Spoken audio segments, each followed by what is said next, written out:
Кусейин Карасаев кыргыз тил илиминин теориялык, тарыхый проблемаларын терең изилдеген окумуштуу. Сталиндик репрессия тушунда Касым Тынысановдун шакирти катары куугундукка кабылып, абакка түшүп, Совет доорунда өкүмзор бийликтин ыдыгын тарткан.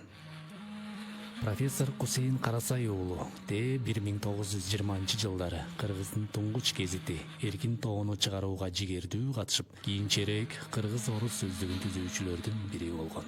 Бийлик өкүмзордугунун жаалы азын оолак кайтып, кайра курулар доорунда андан соң эгемендиктин шарапаты менен чыгармачылыкка жол ачылганда, Кусейин Карасаев кыргызча сөзүнүн түпкү тегинелик деген айтылуу Карасай сөздүктөрүн жараткан.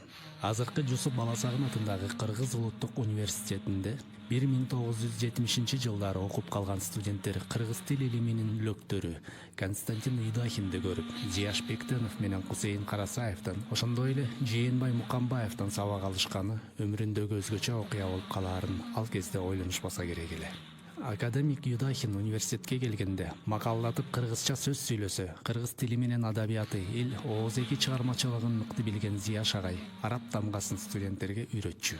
Кусейин агай кыргыз лексикасынын тарыхынан сабак берчү. Кыргыз диалект таануусунда өмүрүн сайган Жээнбай Мукамбаевдин дарстары фактылык бай материалдарга ширелип турчу. Кусейин агайдын сабагы жалаң кыргыз лексикасынын изилдениш тарыхына эле байланбай, өзү аралашып калган маданий инкылаптын маанилүү окуялары 1916 жылдагы